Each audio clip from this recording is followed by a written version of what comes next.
السلام عليكم ورحمة الله وبركاته. الحمد لله الحمد لله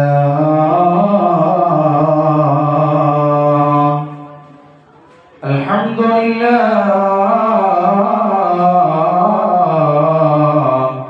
الحمد لله رب العالمين. نحمده ونستعينه ونستهديه ونستغفره ونؤمن به ونتوكل عليه ونعوذ بالله من شرور أنفسنا ومن سيئات أعمالنا. من يهده الله فلا مضل له ومن يضلل فلا هادي له. ونشهد أن لا إله إلا الله وحده لا شريك له ونشهد أن محمدا عبده ورسوله أرسله بالهدى ودين الحق ليظهره على الدين كله ولو كره المشركون. اللهم صل وسلم وبارك على سيدنا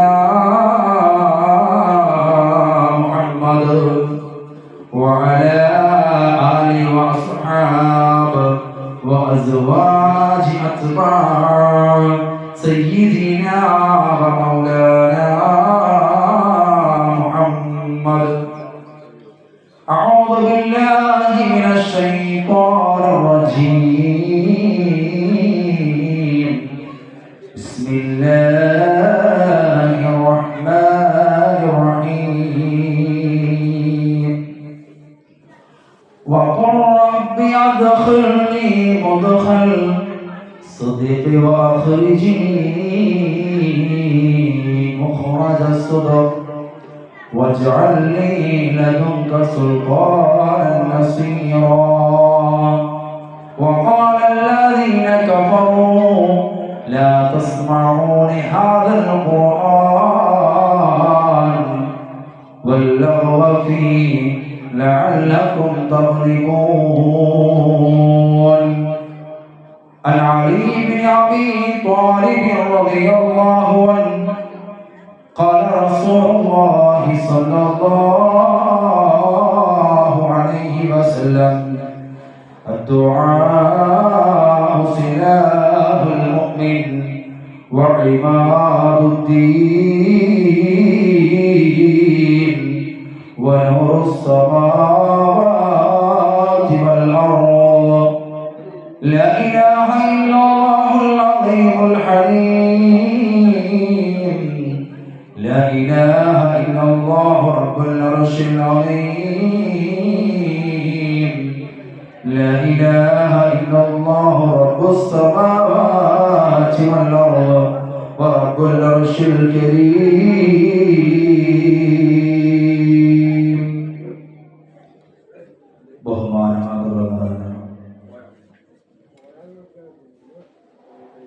നമ്മുടെ നാടിന്റെ നമ്മുടെ മഹല്ലിന്റെ ഖാദി കൂടിയായ ബഹുമാന്യരായ അഹമ്മദ് കുട്ടി മുസ്ലിയാർ, ഈ യോഗത്തിന്റെ അധ്യക്ഷൻ, അജയ്യനായ മഹല്ല പ്രസിഡന്റ്, അതുപോലെ തന്നെ നമ്മുടെ വേദിയിലേക്ക് സ്വാഗതം ചെയ്യുക മഹല്ല സെക്രട്ടറി സലീമ മുസ്ലിയാർ, വേദിയിലും സദസ്സിലും അഭിഷ്ടരായ മാന്യ വ്യക്തികളെ, ഭാരവാഹികളെ, പണ്ഡിത സുഹൃത്തുക്കളെ, സഹോദരി സഹോദരന്മാർ, കാരണവന്മാർ, മകന്മാർ, ശബ്ദം ശ്രവിക്കുന്ന വിദ്യാർത്ഥിനികൾ, മറ്റു ഇതര മത ആദർശാനുയായികൾ, അല്ലാഹു എല്ലാവർക്കും ഖൈർ നൽകി അനുഗ്രഹിക്കട്ടെ. മഗ്‌രിബ് നമസ്കാരം കഴിഞ്ഞ് ഏകദേശം ഒരു 7:30 മുമ്പായി നമ്മളൊക്കെ ഈ മജ്‌ലിസിൽ എത്തിപ്പെട്ടവരാണ്.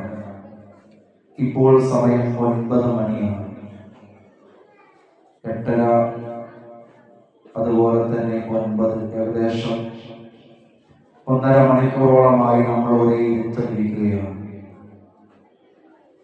എല്ലാവരും ഒന്ന് എണീറ്റ് നിന്ന് എല്ലാവരും എണീറ്റുന്നാണ് أنت تطلع بيننا في الكواكب كالبدور بل أشرف منه يا سيدي خير النبي الصلاة والسلام على الرسول الشفيع الأبطال والحبيب العربي നക്ഷത്രങ്ങൾക്കിടയില പൗർണമി പോൽ തെളിവുറ്റോരേ അതിനേക്കാൾ ശറഫുള്ളോരേ സയ്യിദി ഖൈറൻ നബി الصلاة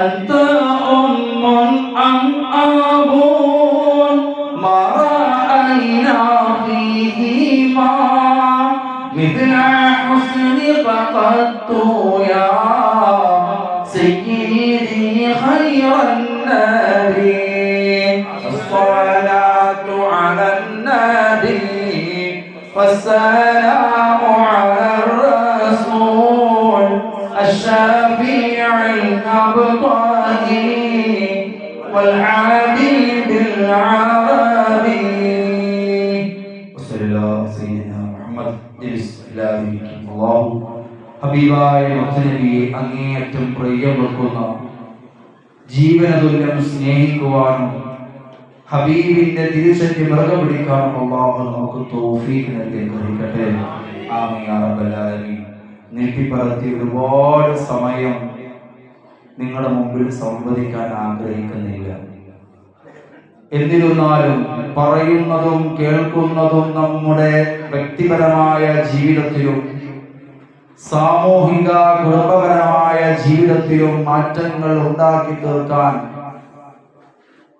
ഒരു മോട്ടീവ് എന്നുള്ള നിലക്ക് ചില കാര്യങ്ങൾ നിങ്ങളുടെ ശ്രദ്ധയിലേക്ക് ഉണർത്തുകയാണ്. എല്ലാവരും വളരെ ശ്രദ്ധയോടെ, പ്രത്യേകിച്ച് വിദ്യാർത്ഥികളൊക്കെ ശബ്ദങ്ങൾ ഉണ്ടാക്കാതെ സംസാരങ്ങളൊക്കെ നിർത്തി ഉസ്താദിന്റെ വാക്കുകളിലേക്ക് നിങ്ങളുടെ ശ്രദ്ധ പുലർത്താൻ വേണ്ടി ശ്രമിക്കുക. അല്ലാഹു സുബ്ഹാനഹു വ തആല നമ്മളിവിടെ ഇരിക്കുന്ന ഓരോ സെക്കൻഡുകളും നാളെ നമ്മുടെ മീസാനിൽ കനം തൂങ്ങുന്ന സ്വാലിഹായ സൽക്കമമായ അല്ലാഹു നമ്മിൽ നിന്ന് കബൂൽ ചെയ്ത് അനുഗ്രഹിക്കട്ടെ. ആമീൻ യാ റബ്ബൽ ആലമീൻ. വിഷയത്തിലേക്ക് വരാം. പ്രിയമുള്ള മുഅ്മിനീങ്ങളെ, നേരത്തെ സ്വാഗത പ്രഭാഷണത്തിൽ സൂചിപ്പിച്ചതുപോലെ അല്ലാഹുവിന്റെ അപാരമായ അനുഗ്രഹം കൊണ്ട് എല്ലാ മാസവും വളരെ പ്രൗഢമായ രീതിയിൽ നമ്മുടെ പള്ളിയിൽ വെച്ചുകൊണ്ട് നടത്തപ്പെടുന്ന സ്വലാത്ത് മജ്‌ലിസിന്റെ വാർഷികത്തിലാണ് നമ്മളൊക്കെയും എത്തിപ്പെട്ടിട്ടുള്ളത്. നമുക്കറിയാം, സാധാരണഗതിയിൽ നമ്മൾ ഈ വാർഷികം നടത്താറുള്ളത് ഹിജറി കലണ്ടർ പ്രകാരം ആദ്യത്തെ മാസമായ മുഹറം മാസത്തിലാണ്. ഒരു വർഷം മുഴുവനും നമ്മൾ നടത്തിയതായ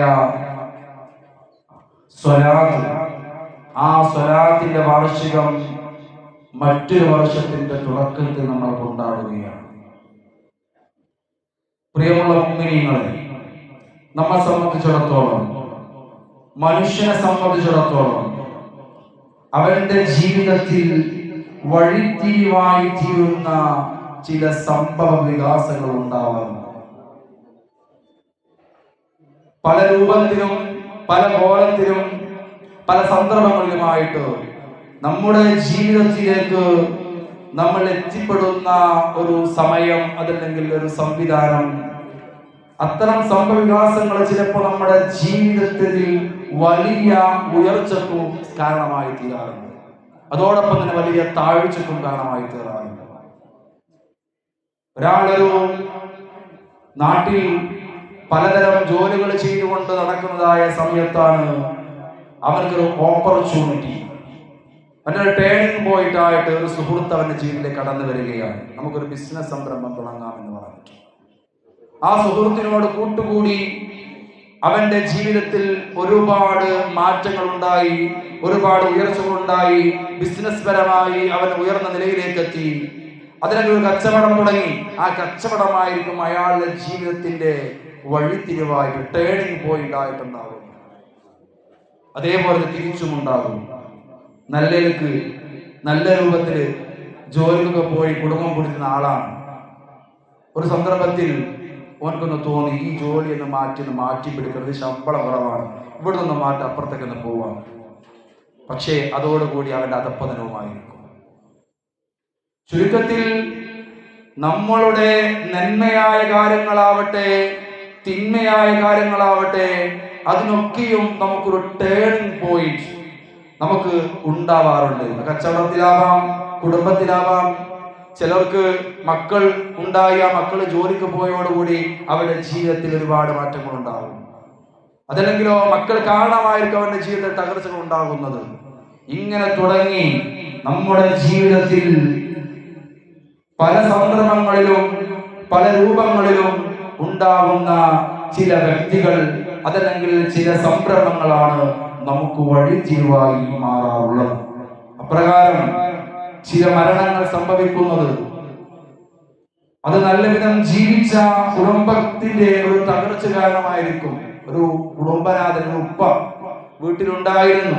ആ ഉപ്പാന്റെ തണലിലാണ് എല്ലാവരും ജീവിച്ചിരുന്നത്.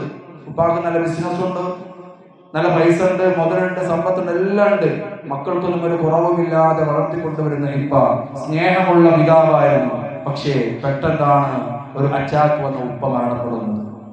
അത്രയും കാലം സുഖലോപരിലൂടെ ആസ്വദിച്ച് ആനന്ദിച്ചുകൊണ്ട് ജീവിച്ചിരുന്ന മക്കൾ, ആ മക്കൾക്ക് തൊഴിലിനെ കുറിച്ച് ആവലാതുണ്ടായിരുന്നില്ല, നാളേക്കുള്ള ചിന്ത ഉണ്ടായിരുന്നില്ല. കാരണം എല്ലാത്തിനും ഉപ്പയുണ്ട് എന്നുള്ളതായ ഒരു കാഴ്ചപ്പാടുണ്ടായിരുന്നു. പക്ഷെ പെട്ടെന്ന് ഉപ്പ ഇല്ലാതായപ്പോൾ അവിടെ സാമ്പത്തിക സ്ഥിതി തളർന്നു, കുടുംബത്തിന്റെ സ്റ്റാറ്റസ് തളർന്നു, മക്കളെ വഴി തെറ്റിപ്പോകുന്നത് തടയാൻ ആളില്ലാതെയായി. ഇങ്ങനെ ആ ഉപ്പയുടെ അല്ലെങ്കിൽ ആ വ്യക്തിയുടെ മരണമായിരിക്കും ആ കുടുംബത്തിൽ വഴിത്തിരിവായി വന്നത് തിന്മയുടെ ഭാഗത്തേക്ക്. ഇങ്ങനെ തുടങ്ങി നമ്മുടെ ജീവിതത്തിൽ പല സന്ദർഭങ്ങളിലും പല രൂപങ്ങളിലും പല മാറ്റങ്ങളും സംഭവിക്കാറുണ്ട്. ഒരു മുസ്ലിമാനായി നമ്മെ സംബന്ധിച്ചിടത്തോളം നമ്മുടെ ജീവിതത്തിലേക്ക് ചില കൂട്ടുകാർ കടന്നു വന്നപ്പോ ഇത്രയും കാലം പള്ളിയിൽ പോവാത്ത നമ്മൾ പള്ളിയിൽ പോവാൻ തുടങ്ങി. ഒരു പേജ് പോലും ഖുർആൻ ഓതാത്ത നമ്മൾ നിത്യവും ഖുർആൻ ഓതാൻ തുടങ്ങി. ഒരു സുന്നത്ത് നോമ്പും നോൽക്കാത്ത, ഒരു ഫറദ് നോമ്പും നോൽക്കാത്ത നമ്മൾ ഫറദും സുന്നത്തും ഒക്കെ പതിവാക്കാൻ തുടങ്ങി. ഇങ്ങനെ നമ്മെ നാമാക്കി മനുഷ്യനാക്കി മാറ്റിയ ഒരു സുഹൃത്ത് ബന്ധം നമ്മളിൽ ഉണ്ടാവണം. ചിലപ്പോൾ സഹധർമ്മിണിയാവാം, കല്യാണത്തിന് മുമ്പേ തോന്നിയ പോലെ ജീവിച്ച വ്യക്തിയായിരിക്കും. പക്ഷേ വിവാഹത്തോടുകൂടി ഇത്രയും കാലം നടത്തിയിരുന്ന എല്ലാ പോരായ്മകളും പരിഹരിച്ചുകൊണ്ട് സന്തുഷ്ടമായ ഒരു കുടുംബ ജീവിതത്തിലേക്ക് കാലെടുത്തു വെക്കാൻ അവർക്ക് സാധ്യമായിട്ടുണ്ടാകും. പ്രിയമുള്ള മുഅ്മിനീങ്ങളെ, ഇതുപോലെ തന്നെയാണ് മുസ്ലിം ഉമ്മത്ത്. നമുക്കറിയാം, ഹബീബായ ത്വഹാ റസൂലുള്ളാഹി സ്വല്ലല്ലാഹു അലൈഹി വസല്ലമ തങ്ങൾ മക്കയിൽ പ്രവാചകനായി നിയുക്തമാകുമ്പോ അന്നത്തെ നാട്ടിൽ അഹ്ലി കിതാബുകാർ പ്രത്യേകിച്ച് ഒരു കിതാബില്ലാതെ, പ്രത്യേകിച്ച് ഒരു നായകനില്ലാതെ തോന്നിയതുപോലെ ജീവിക്കുന്ന ഒരു സമൂഹത്തിലേക്കാണ് ഹബീബായ ത്വഹാ റസൂലുള്ളാഹി സ്വല്ലല്ലാഹു അലൈഹി വസല്ലമ തങ്ങൾ കടന്നു വരുന്നത്. ആ ഹബീബിന്റെ കടന്നുവരവോടുകൂടി ആ നാട്ടിലുള്ള ഓരോ പാവപ്പെട്ടവന്റെയും വഴിത്തിരിവായിരുന്നു ഹബീബായ ത്വഹാ റസൂലുള്ളാഹി സ്വല്ലല്ലാഹു അലൈഹി വസല്ലം. പാവപ്പെട്ടവന്റെ നേതാവായിരുന്നു. ജാതി മത വ്യത്യാസമില്ലാതെ തൊഴിലാളിക്കും മുതലാളിക്കും സദർമനും മദർമനും കൊടുത്തവനും പുറത്തവനും ജോലിയുള്ളവനും ഇല്ലാത്തവനും കഷ്ടത അനുഭവിക്കുന്നവനും സുഖരൂപമായി ജീവിക്കുന്ന എല്ലാവർക്കും മാതൃകയായിട്ട് ഹബീബായ മുത്തുനബി സ്വല്ലല്ലാഹു അലൈഹി വസല്ലമ തങ്ങൾ നുബുവത്തുമായി കടന്നു വന്നപ്പോ പലരുടെ ജീവിതത്തിലും പല മാറ്റങ്ങൾ സംഭവിക്കുകയാണ്. പക്ഷേ ഇത്രയും കാലം നായകനായി നടന്ന ഞാൻ മറ്റുള്ളവർക്ക് മുമ്പിൽ തരാൻ താഴുന്നൊരു അവസ്ഥ വരുമ്പോ ഞാൻ പറയുന്നതിൽ നിന്ന് ഒരടി മുൻപിറകോട്ട് വെക്കാത്ത ഒരു ജനവ്യൂഹം എന്റെ കൂടെ ഉണ്ടായിരുന്നപ്പോ ആ ജനവ്യൂഹം എനിക്ക് എതിരെ തിരിയാൻ തുടങ്ങിയപ്പോ അന്നത്തെ മുതലാളിമാർ, അന്നത്തെ മക്കാ മുശ്രിക്കീങ്ങൾ നബി സല്ലല്ലാഹു അലൈഹി വസല്ലമ തങ്ങളുടെ പ്രബോധനത്തെ, നബി സല്ലല്ലാഹു അലൈഹി വസല്ലമ തങ്ങളുടെ ദഅവത്തിനെ ഇടങ്കോലിട്ടുകൊണ്ട്, അതിനെ തടഞ്ഞുകൊണ്ട്, അവരെ ദ്രോഹിച്ചുകൊണ്ട്, പ്രയാസപ്പെടുത്തിക്കൊണ്ട് ആരെങ്കിലും ഇസ്ലാമത്തിലേക്ക് കടന്നു വന്നാൽ അവർക്ക് അക്രമവും അരാജകത്വവുമായിട്ട് അവരോട് പെരുമാറുന്ന ഒരു സിറ്റുവേഷനാണ് ഇവിടെ ഉണ്ടായിരുന്നത്, മക്കയിൽ ഉണ്ടായിരുന്നത്. നമുക്കറിയാം, നബി തങ്ങൾ വരുന്നതിന് മുമ്പ് മക്കയിൽ കയ്യൂക്കുള്ളവൻ കാര്യക്കാരനായിരുന്നു. ജനിച്ചത് പെൺകുഞ്ഞാണെന്നറിഞ്ഞാൽ ജീവനോടെ കുഴിച്ചു മൂടുന്ന ജനവ്യൂഹത്തിലേക്കാണ് സത്യപ്രാന്താവുമായി തങ്ങൾ കടന്നു വരുന്നത്. എന്നാൽ ഇസ്ലാമിനെ സംബന്ധിച്ചിടത്തോളം അതിന്റെ നാൾ വഴിയിൽ വഴിത്തിരിവായി മാറിയ മഹാസംഭവമാണ് ഹിജ്റ എന്ന് പറയുന്നത്. വിധങ്ങളെയും മുസ്ലിമീങ്ങളെയും ദ്രോഹിക്കാൻ തുടങ്ങിയപ്പോഴാണ് അല്ലാഹുവിന്റെ കൽപ്പന പ്രകാരം മക്കയിൽ നിന്ന് മദീനയിലേക്ക് ഹിജ്റ പോകുന്ന സന്ദർഭം. പ്രിയമുള്ള മുഅ്മിനീങ്ങളെ, നമ്മളിവിടെ മനസ്സിലാക്കേണ്ടതുണ്ട്, ചിന്തിക്കേണ്ടതുണ്ട്. എന്നറിയുമോ, 40ാമത്തെ വയസ്സിലാണ് ഹബീബായ റസൂലുള്ളാഹി സ്വല്ലല്ലാഹു അലൈഹി വസല്ലമ തങ്ങൾക്ക് നബുവത്ത് ലഭിക്കുന്നത്, പ്രവാചകത്വം ലഭിക്കുന്നത്. 53ാമത്തെ വയസ്സിലാണ് ഹബീബായ റസൂലുള്ളാഹി സ്വല്ലല്ലാഹു അലൈഹി വസല്ലമ തങ്ങൾ അബൂബക്കർ സിദ്ദീഖ് റളിയല്ലാഹു അൻഹുവിനോടൊപ്പം ഹിജ്റ പോകുന്നത്. സ്വന്തം നാട് വിട്ട്, സ്വന്തം കൂട്ടുകാരെ വിട്ട്, സ്വന്തം വീട്ടുകാരെ വിട്ട് മദീന മുനവ്വറയിലേക്ക് നബി സല്ലല്ലാഹു അലൈഹി വസല്ലമ തങ്ങൾ ഹിജ്റ പോവുകയാണ്. 13 കൊല്ലമാണ് ദഅവത്തുമായിട്ട് ഹബീബായ റസൂലുള്ളാഹി സ്വല്ലല്ലാഹു അലൈഹി വസല്ലമ തങ്ങൾ മദീനയിൽ മക്കയിൽ ജീവിച്ചത്. ഇവിടെ കൊടിയ പീഡനമായിരുന്നു, കൊടിയ അക്രമമായിരുന്നു. ഇസ്ലാമിലേക്ക് കടന്നു വന്നവരെ ആക്രമിക്കാൻ മക്ക മുശ്രിക്കീങ്ങൾ പ്ലാനിട്ടുകൊണ്ട് ഇസ്ലാമിനെ എങ്ങനെയെല്ലാം തകർക്കാൻ പറ്റുമോ, മുഹമ്മദിന്റെ പ്രബോധനം എങ്ങനെയെല്ലാം തടുക്കാൻ പറ്റുമോ, അതിനൊക്കെയും തടയിട്ടിരുന്ന മക്ക മുശ്രിക്കീങ്ങൾ എത്രത്തോളം അറിയുമോ? എന്ന് പറയുന്ന മലഞ്ചെരുവില് നബി തങ്ങൾ 3 വർഷമാണ് ജീവിച്ചത്. വെള്ളമില്ല, വെളിച്ചമില്ല, ദാഹം സഹിക്കവയ്യാതെ, വിശപ്പ് സഹിക്കവയ്യാതെ അബൂ ത്വാലിബിൽ നബി സല്ലല്ലാഹു അലൈഹി വസല്ലമ തങ്ങൾ 3 വർഷം ജീവിച്ചു. പുറത്തിറങ്ങാൻ കൊലമില്ല, നബി തങ്ങളോട് മിണ്ടാൻ അന്നുള്ള ഒറ്റ മുസ്ലിമിനും അവകാശമില്ല. ആരെങ്കിലും ഇസ്ലാമിനെ സ്വീകരിച്ചാൽ അവർക്ക് അടിയോടടിയാണ്, അക്രമമാണ്, ദുരിതമാണ്. മഹാനായ അല്ലാമ ഇബ്നു കസീർ റളിയല്ലാഹു അൻഹു അവിടുന്ന് രേഖപ്പെടുത്തിയതായിട്ട് കാണാം, ഇന്നഹും അദുബൻ അലാ മൻ അസ്ലമ. ഇവരുടെ പ്രബോധനം തുടങ്ങിയപ്പോ, ഇസ്ലാമിലേക്ക് കടന്നു വന്നപ്പോ, ഇന്നഹും തീർച്ചയായും മുസ്ലിമിന്റെ മേൽ അവർ അക്രമം പിടിച്ചു വിടുകയാണ്, മുസ്ലിമിനെ വല്ലാതെ ദ്രോഹിക്കുകയാണ്. എത്രത്തോളം എന്നറിയുമോ? നബിതങ്ങളിൽ ആരെങ്കിലും വിശ്വസിച്ചാൽ അവനെ തടങ്ങളിൽ അടക്കുകയാണ്, അവനെ ജയിലിൽ അടക്കുകയാണ്, ക്രൂരമർദ്ദനങ്ങൾ നൽകുകയാണ്. നീ മുഹമ്മദിന്റെ വിശ്വാസത്തിൽ നിന്ന് പിന്തിരിഞ്ഞില്ലെങ്കിൽ നിന്നെ ഞങ്ങൾ വെട്ടിക്കൊള്ളുമെന്ന് ഭീഷണിപ്പെടുത്തുകയാണ്. പക്ഷേ അന്ന് സ്വഹാബത്ത് തളർന്നില്ല. മാത്രമല്ല പോലും അവരെ അവർ ആക്രമിക്കുകയാണ്, ദ്രോഹിക്കുകയാണ്. ഒരു പച്ചവെള്ളം പോലും കൊടുത്തില്ല, ഒരു ഭക്ഷണം പോലും കൊടുത്തില്ല. മക്ക മരുഭൂമി. നമുക്കറിയാം ഗൾഫിലെ ചൂട്, ഗൾഫിൽ പോയവർക്ക് പരിചയമുണ്ടാകും എത്രത്തോളം വലിയ ചൂടാണ്, എത്ര വലിയ പ്രയാസപ്പെട്ടുകൊണ്ടാണ് അന്നത്തെ നട്ടുച്ചക്ക് അവിടെ ഒന്ന് നിൽക്കേണ്ട അവസ്ഥ. നമുക്കറിയാം ഈ കഴിഞ്ഞ ഹജ്ജിന് പോലും 1000-ഓളം വരുന്ന ഹാജിമാർ വെയിൽ താങ്ങാൻ കഴിയാതെ കുഴഞ്ഞു വീണ് ഷഹീദായത്, മരണപ്പെട്ടു പോയി നമ്മളൊക്കെ വായിച്ചു വരാണ്. അല്ലാഹുവിന്റെ കബറിടം അല്ലാഹു സ്വർഗീയ പൂങ്കാവനമാക്കി കൊടുക്കട്ടെ. 1000-ഓളം വരുന്ന ഹാജിമാർ ഈ വർഷം പോലെ മരണപ്പെട്ടിട്ടുണ്ട്. എന്തേ കാരണം? അവിടുത്തെ ക്ലൈമറ്റ് പിടിച്ചില്ല. അത്രയും വലിയ ശക്തമായ ചൂടാണ്. ഇത്രയും ശക്തമായ ചൂടുണ്ടല്ലോ ഈ ചുട്ടുപൊള്ളുന്ന മരുഭൂമിയിൽ ഒരാൾ മുസ്ലിമായ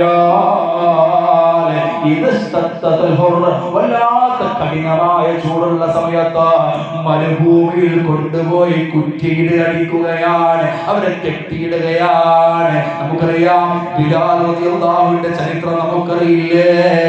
ബിലാൽ റളിയല്ലാഹു അടിമയായിരുന്നു. ആ ബിലാൽ മുഹമ്മദ് വിശ്വസിച്ച ഒറ്റ കാരണം കൊണ്ടുണ്ടല്ലോ മരുഭൂമി ചുള്ളുകൊള്ളുന്ന മരുഭൂമിയിലൂടെ വലിച്ചിഴച്ചു കൊണ്ടുപോയ ചരിത്രം നമുക്കറിയില്ലേ?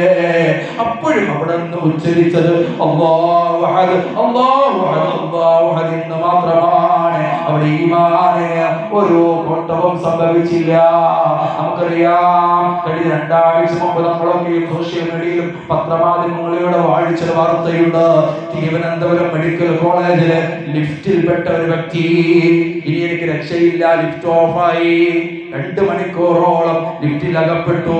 വല്ലാത്ത ദാഹമാണ്, വല്ലാത്ത വിശപ്പാണ്, പേടിയാണ്, വെപ്രാളമാണ്. അദ്ദേഹത്തിന്റെ കൈവശമുണ്ടായ ഡയറിയിൽ അദ്ദേഹം അവിടെ നിന്നതാ മരണക്കുറിപ്പ് തയ്യാറാക്കുകയാണ്. ഞാൻ മരിക്കാൻ പോവുകയാണെന്ന ചിന്ത അദ്ദേഹത്തിന് വരികയാണ്. 2 മണിക്കൂർ വിശപ്പും ദാഹം സഹിക്കുകയാതെ നമ്മളിവിടെ മരണക്കുറിപ്പ് നൽകുന്ന കാലഘട്ടമല്ലേ പ്രിയമുള്ളവരെ? അങ്ങനെയാണ് ദിവസങ്ങളോളം ചുട്ടുപഴുത്ത മരുഭൂമിയിൽ മുസ്ലിമായതിന്റെ പേരിൽ, ഇസ്ലാം സ്വീകരിച്ചതിന്റെ പേരിൽ ഹബീബായ നബികളെയും അവിടുത്തെ സഹാബത്തിനെയും ക്രൂരമായി മർദ്ദിച്ച മക്ക ഖുറൈശികൾ ക്രൂരമായി മർദ്ദിക്കുകയാണ്. ഒന്നും പച്ചവെള്ളം കൊടുക്കുന്നില്ല. മറുഭാഗത്തോ സാമ്പത്തികമായി തകർക്കുകയാണ്.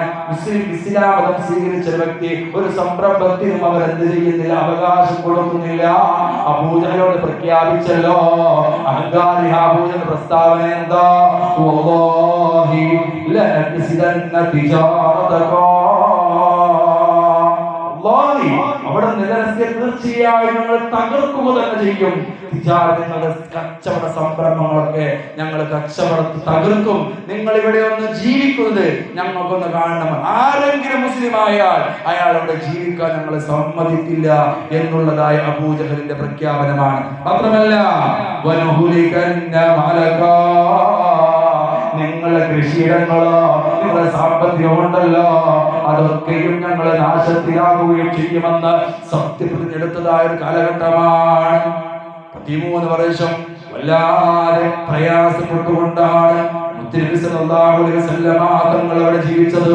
ഒരു രൂപത്തിൽ സാമ്പത്തിക നഷ്ടമുണ്ട്, ഒരു രൂപത്തോ ശാരീരികമായ അക്രമങ്ങളാണ്. ഒന്നും സഹിക്കുകയില്ല. മാത്രമല്ല പ്രബോധനം ചെയ്യാൻ പോലും, ഇസ്ലാമിന്റെ ദഅവത്തിന് പോലും തടസ്സം സൃഷ്ടിക്കുകയാണ്. ഇസ്ലാമിനെ വല്ലാതെ ദ്രോഹിക്കുക മാത്രമല്ല, ഒരാളെ പ്രബോധനം ചെയ്യാൻ പോലും സമ്മതിക്കാത്ത ശാരീരികമായ പീഡനം ഒരു ഭാഗത്ത്, സാമ്പത്തികമായ നഷ്ടങ്ങൾ ഒരു ഭാഗത്ത്. എന്നാൽ നല്ലേൽക്കുന്ന ഇബാദത്തെടുക്കാൻ അവസരമുണ്ടോ? അതിനും അവസരമില്ല. പരിശുദ്ധ ഖുർആൻ തന്നെ ഇത് വിവരിക്കുന്നുണ്ടല്ലോ. സൂറത്തുൽ ഫുസ്സിലാത്ത് 26-ാമത്തെ ആയത്ത്, വഖാല അല്ലദീന കഫറൂ ലാ തസ്മഊ ലിഹാദൽ ഖുർആൻ. മക്ക മുശ്രിക്കീങ്ങൾ പ്രബോധനം നടത്തുകയാണ്. അവിടെ നിന്ന് പറയുന്നു, ഖാല അല്ലദീന കഫറൂ, വിശ്വാസികൾ പറഞ്ഞു, അവരെ അവരുടെ വിഭാഗക്കാരോട് ഉപദേശം കൊടുക്കുകയാണ്, ലാ തസ്മഊ, നിങ്ങൾ കേൾക്കരുത്, ലിഹാദൽ ഖുർആൻ, ഖുർആനുള്ള നിങ്ങൾ കേൾക്കരുത്. ഇനി ഖുർആൻ ആരെങ്കിലും എവിടെയെങ്കിലും പ്രബോധനം നടത്തുന്നത് നിങ്ങൾ കണ്ടാൽ അവിടെ പോയി നിങ്ങൾ ബഹളമുണ്ടാക്കണം. ബഹളമുണ്ടാക്കിയാൽ ലഅല്ലക്കും തഗ്ലിബൂൻ, അവരുടെ പ്രബോധനം തകർക്കും. നമുക്കറിയാം, നിയമസഭയും ലോകസഭയും ഒക്കെ എടുത്ത് പരിശോധിക്കുമ്പോ ഭരണപക്ഷം പ്രതിപക്ഷം പറയുന്ന ഭരണപക്ഷം ബഹളമുണ്ടാക്കും, ഭരണപക്ഷം പറയുന്ന പ്രതിപക്ഷം ബഹളമുണ്ടാക്കും. അങ്ങനെ ബഹളത്താൽ അവരുടെ തീരുമാനങ്ങളെയും അവരുടെ ഗൂഢാലോചനയും മുക്കിക്കൊല്ലുന്നതായ സാഹചര്യം നമ്മൾ കാണാറില്ലേ? ഇത് മക്ക മുശ്രിക്കുകൾ പണ്ടേ പയറ്റിയതാണ്. ഇസ്ലാമിനെ തകർക്കാൻ മക്ക മുശ്രിക്കുകൾ പണ്ടേ പറ്റിയ തന്ത്രമാണ്. മുസ്ലിമീങ്ങളുടെ സാമ്പത്തികമായി അവരെ നഷ്ടത്തിലാക്കുക, ശാരീരികമായി അവർ ഉപദ്രവിക്കുക. ആരെങ്കിലും മുന്നോട്ട് വന്നാൽ അവരുടെ ബഹളമുണ്ടാക്കിയിട്ട് അരോചകപ്പെടുത്തുക, ഇത് അവരുടെ ശൈലിയാണ്. ഇത്തരം ഒരു സാഹചര്യം വന്നപ്പോ സ്വന്തം ജന്മനാട്ടിൽ ജീവിക്കാൻ കഴിയില്ല എന്നുള്ളതായ ഉറപ്പ് വന്നപ്പോ, ഇസ്ലാമിനെ വളർത്താൻ കഴിയില്ല എന്ന് കണ്ടപ്പോ അല്ലാഹുവിന്റെ കൽപ്പന വരികയാണ്, ജന്മനാട് വിട്ടിട്ട് മദീനയിലേക്ക് ഹിജ്റ പോകണം എന്നുള്ളതായ അവിടുത്തെ പ്രഖ്യാപനം വന്നപ്പോ, അല്ലാഹുവിന്റെ തീരുമാനം വന്നപ്പോ അല്ലാഹുവിന്റെ റസൂലും സഹാബത്തും മദീനയിലേക്ക് ഹിജ്റ പോവുകയാണ്. അങ്ങനെയാണ് മദീനയിൽ നിന്ന് മദീനയിലേക്ക് ഹിജ്റ പോകുന്നത്. 13 വർഷക്കാലം കഠിന പീഡനങ്ങൾ സഹിച്ചപ്പോൾ പോലും ഇസ്ലാമിനെ, ദീനിന് കളങ്കം വരുന്ന ഒരു വാക്കോ ഒരു പ്രവൃത്തിയോ സഹാബാക്കിറാമിന്റെ ഭാഗത്തുണ്ടായിട്ടില്ല. അവർക്ക് ഏറ്റതായ അടിക്ക്, അവർക്ക് ഏറ്റതായ ദുരിതങ്ങൾ, അവർക്ക് ഏറ്റതായ പ്രയാസങ്ങൾ, ആ പ്രയാസത്തിൽ മനം തൊന്നുകൊണ്ട് അവരെങ്ങാനും ഇസ്ലാമിൽ നിന്ന് വ്യതിചലിച്ചു പോയിട്ടുണ്ടെങ്കിൽ, പ്രിയമുള്ള മുഅ്മിനീങ്ങളെ, നമുക്കൊന്നും ഇസ്ലാമിനെ കുറിച്ച് പഠിക്കുവാനോ, ഇസ്ലാമിനെ കുറിച്ച് അറിയുവാനോ, അല്ലാഹുവിനെ കുറിച്ച് മനസ്സിലാക്കുവാനോ, ഇബാദത്തുമായിട്ട് മുന്നോട്ട് പോകുവാനോ സാധ്യമായിരുന്നില്ല. ഇത്തരമൊരു സാഹചര്യം വന്നപ്പോഴാണ് മക്കയിലേക്ക് ഹിജ്റ പോകാൻ വേണ്ടിയിട്ട് അല്ലാഹുവിനും ഹബീബ് സല്ലല്ലാഹു അലൈഹി വസല്ലം തങ്ങൾക്ക് അല്ലാഹു നിർദ്ദേശം നൽകുന്നത്. ഈ ഹിജ്റയിൽ നമുക്ക് ഒരുപാട് പാഠങ്ങളുണ്ട്. ഒന്നാമത്തെ പാഠം, നബി സല്ലല്ലാഹു അലൈഹി വസല്ലം തങ്ങൾ അല്ലാഹുവിൽ നിന്ന് കൽപ്പന വന്നപ്പോ നബി സല്ലല്ലാഹു അലൈഹി വസല്ലം ഹിജ്റയ്ക്ക് വേണ്ടി തയ്യാറാവുകയാണ്. പക്ഷേ ഒരാളോടും പറഞ്ഞില്ല, രഹസ്യമാക്കി വെച്ചു. നട്ടുച്ചക്ക് അബൂബക്കർ സിദ്ദീഖ് റളിയല്ലാഹു അൻഹു വീട്ടിലേക്ക് പോവുകയാണ്. നമുക്കറിയാം, നട്ടുച്ച സമയത്ത് ഒരാളെയും പുറത്തു കാണില്ല, കഠിനമായ ചൂടാണ് മക്കാ മുഖറമയിലുള്ളത്. അതുകൊണ്ട് തന്നെ നബി സല്ലല്ലാഹു അലൈഹി വസല്ലം തങ്ങൾ ഹിജ്റ പോകാൻ വേണ്ടി തയ്യാറെടുത്തപ്പോ മുസ്ലിമീങ്ങളോട് പോലും പറഞ്ഞില്ല. വിശ്വസ്തരായ കുറച്ച് ആളുകളോട് ഒഴിച്ച് മറ്റാരെയും അറിയിക്കാതെ ആ ഹിജ്റയുടെ കാര്യം, അല്ലാഹുവിന്റെ കൽപ്പനയുടെ കാര്യം ഹബീബായ നബി തങ്ങൾ രഹസ്യമാക്കി വെക്കുകയാണ്. പ്രിയമുള്ള മുഅ്മിനീങ്ങളെ, നമ്മൾ ഇവിടെ ആലോചിക്കണം, ഹിജ്റയിൽ നിന്ന് നമുക്ക് ലഭിക്കേണ്ട ഒന്നാമത്തെ പാഠം, എല്ലാവരോടും തുറന്നു പറയാൻ പാടില്ല. പറയേണ്ടതേ പറയാവൂ, പറയേണ്ടവരോടെ പറയാവൂ, പറയേണ്ട സമയത്തെ പറയാവൂ. എല്ലാത്തിനും ഒരു രഹസ്യ സ്വഭാവം ആവശ്യമുണ്ട്. ഒന്നാമത്തെ പാഠം അതാണ്. അങ്ങനെ നബി സല്ലല്ലാഹു അലൈഹി വസല്ലം തങ്ങൾ നബി തങ്ങളുടെ വീട്ടിൽ നിന്നല്ല ഹിജ്റ പോകുന്നത്, മറിച്ചോ തലേന്ന് നട്ടുച്ചയ്ക്ക് എല്ലാ തയ്യാറെടുപ്പുമായിട്ട് അബൂബക്കർ സിദ്ദീഖ് റളിയല്ലാഹു അൻഹുവിനോട് 2 ഒട്ടകത്തെ തയ്യാറാക്കാൻ വേണ്ടി പറയുകയാണ്. സ്വന്തം ഭാര്യയായ ആയിഷ റളിയല്ലാഹു അൻഹയുടെ പിതാവാണല്ലോ നബി തങ്ങള്. ആ നബി തങ്ങള് സിദ്ദീഖുൽ അക്ബറിനോട് പറയുകയാണ്, സിദ്ദീഖുൽ അക്ബറേ, നമുക്കൊരു യാത്ര പോകണം, അതാരോടും പറയണ്ട, നീ 2 ഒട്ടകത്തെ തയ്യാറാക്കണം കേട്ടോ. മദീനയിലേക്ക് നമുക്ക് പോകേണ്ടതുണ്ട്.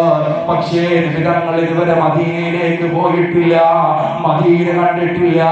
അല്ലാഹുവിന്റെ തീരുമാനം വന്നത് മദീനയിലേക്ക് പോകണമെന്നാണ്.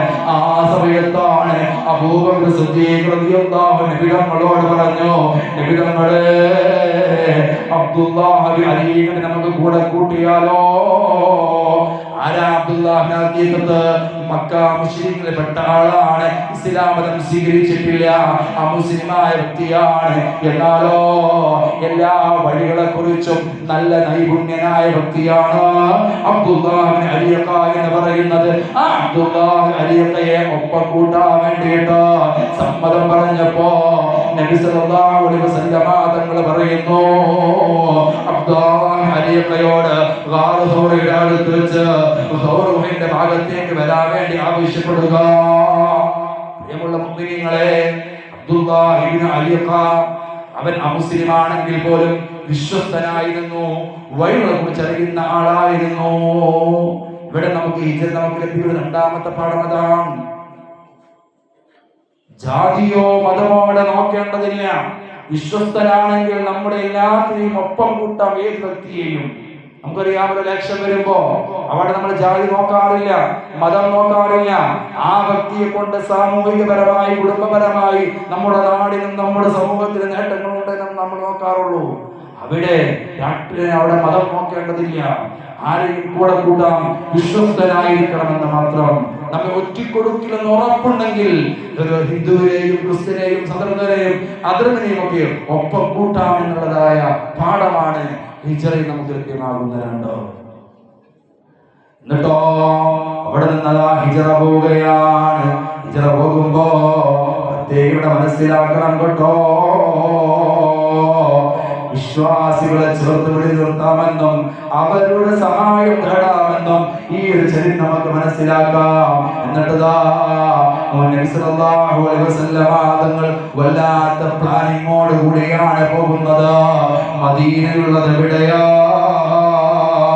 മദീനയുള്ളത് മദീനയ്ക്ക് എതിർ ദിശയിലാണ് സൗറഹുബയുള്ളത്.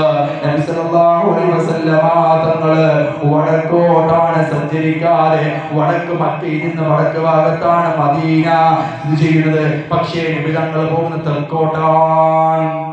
ഇത് വലിയൊരു പ്ലാനിങ് ആയിരുന്നു. എന്തിനും ഇറങ്ങുമ്പോ നമുക്ക് പ്ലാനിങ് ഉണ്ടായിരിക്കണം. ഹിജ്റയിൽ നമുക്ക് ലഭിക്കുന്ന മറ്റൊരു ഗുണപാഠം അതാണ്. നബി സല്ലല്ലാഹു അലൈഹി വസല്ലമ തങ്ങൾ അവിടെ നിന്ന് മക്കയിൽ നിന്ന് മദീന വടക്ക് ഭാഗത്തുള്ള മദീനയിലേക്ക് പോകുന്നത് നേരെ എതിർ ദിശയിലേക്കാണ് യാത്ര പോകുന്നത്. അതിന് നബി തങ്ങളുടെ പ്ലാനിങ് ആയിരുന്നു. ഇവിടെ നാം മനസ്സിലാക്കേണ്ട പ്രധാനപ്പെട്ട ഒരു കാര്യം, അത് ഹിജ്റയിൽ സല്ലല്ലാഹു അലൈഹി വസല്ലമ തങ്ങൾ സ്വീകരിച്ച ഉയർന്ന പ്ലാനിങ്ങും നയതന്ത്രവുമായിരുന്നു. നിബിതങ്ങൾക്കറിയാം, നിബിതങ്ങൾ വീട് വിട്ട് പോയി എന്നറിഞ്ഞാൽ നിബിതങ്ങളെ വധിക്കാൻ, നിബിതങ്ങളെ ദ്രോഹിക്കാൻ, പ്രയാസപ്പെടുത്താൻ മക്ക മുശ്രിക്കീങ്ങൾ ഇറങ്ങുമെന്നറിയാം. അതുകൊണ്ടാണ് പ്ലാൻ ചെയ്തത് എതിർ ദിശയിലേക്ക് പോവാം. വടക്ക് ഭാഗത്തേക്ക് പോകേണ്ടതിന് പകരം തെക്ക് ഭാഗത്തേക്ക് പോവുകയാണ്. എല്ലാം രഹസ്യമാക്കി വെക്കുന്നു. അതുപോലെ യാത്ര അതീവ രഹസ്യമാക്കി, രഹസ്യം മറ്റുള്ളവരോട് പറയരുത് എന്നാണ് ഇനി നമുക്ക് പഠിക്കാനുള്ളത്. നമുക്കറിയാമല്ലോ യൂസുഫ് നബി അലൈഹിസ്സലാത്തു വസ്സലാമിന്റെ ചരിത്രം അതിന് തെളിവാണ്. യൂസുഫ് നബി അലൈഹിസ്സലാത്തു വസ്സലാം ചെറിയ കുട്ടിയായപ്പോ ഒരു സ്വപ്നം കണ്ടല്ലോ. ആ സ്വപ്നത്തെ കുറിച്ച് അവിടുത്തെ പിതാവിനോട് പറഞ്ഞപ്പോ യാക്കൂബ് നബി അലൈഹിസ്സലാത്തു വസ്സലാം പറഞ്ഞല്ലോ, യാ ബുനിയ ലാ തഖ്സുസു റുയാക, നീ നിന്റെ സ്വപ്നത്തെ കുറിച്ച് നിന്റെ സഹോദരങ്ങളോട് പറയരുതേ. എന്തേ പറഞ്ഞാൽ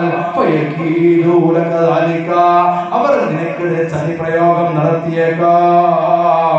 ഇന്ന ശൈത്താന ലിൽഇൻസാനി അദുവ്വുൻ മുബീൻ, തീർച്ചയായും ശൈത്താൻ പിശാചെന്നുള്ളത് മനുഷ്യന്റെ മുബീനായ വ്യക്തമായ ശത്രുവാൻ.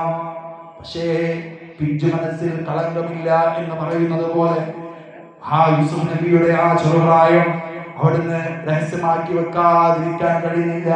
അത് സഹോദരങ്ങളോട് പറഞ്ഞു. അതിന്റെ ഒരുപാട് ദുരിതഫലങ്ങൾ യൂസുഫ് നബി അലൈഹിസ്സലാത്തു വസ്സലാം അനുഭവിക്കേണ്ടി വന്നു. ഇതൊക്കെ ഈ ചരിത്രം നമുക്കറിയാവുന്നതാണ്. അതുകൊണ്ട് രഹസ്യമാക്കി വെക്കേണ്ടത് രഹസ്യമാക്കി വെക്കണം, പരസ്യമാക്കേണ്ടത് പരസ്യമാക്കേണ്ട സമയത്തെ പരസ്യമാക്കാവൂ എന്നുള്ള ഗുണപാഠമാണ് നമുക്ക് ലഭ്യമാകാനുള്ളത്. ചുരുക്കത്തിൽ യാത്രയിൽ സല്ലല്ലാഹു അലൈഹി വസല്ലമ തങ്ങൾ സൗർ ഗുഹയിൽ 3 ദിവസം താമസിച്ചു. അതിൽ മഹത്തായ സന്ദേശങ്ങൾ നമുക്ക് പഠിക്കാറുണ്ട്. നമുക്കറിയാമല്ലോ നബി സല്ലല്ലാഹു അലൈഹി വസല്ലമ തങ്ങളോട് ഹിജ്റ പോവാൻ പറഞ്ഞ അല്ലാഹുവിന്റെ സംരക്ഷണം ഉണ്ടാവുമെന്നുള്ള കാര്യത്തിൽ ഒരു സംശയവും നബി തങ്ങൾക്കോ അബൂബക്കർ സിദ്ദീഖ് റളിയല്ലാഹു അൻഹു ഇല്ല. അല്ലാഹു സംരക്ഷിക്കും. അല്ലാഹുവാൻ ഹിജ്റ പോവാൻ പറഞ്ഞത് അല്ലാഹുവിന്റെ കാവലുണ്ടാകും, അല്ലാഹുവിന്റെ മലായിക സംരക്ഷണം ഉണ്ടാകും. ഇതൊക്കെയും അറിഞ്ഞിട്ടോ നബി സല്ലല്ലാഹു അലൈഹി വസല്ലമ തങ്ങള് അവിടുന്ന് ആദ്യം ചെയ്ത പണി എന്താ?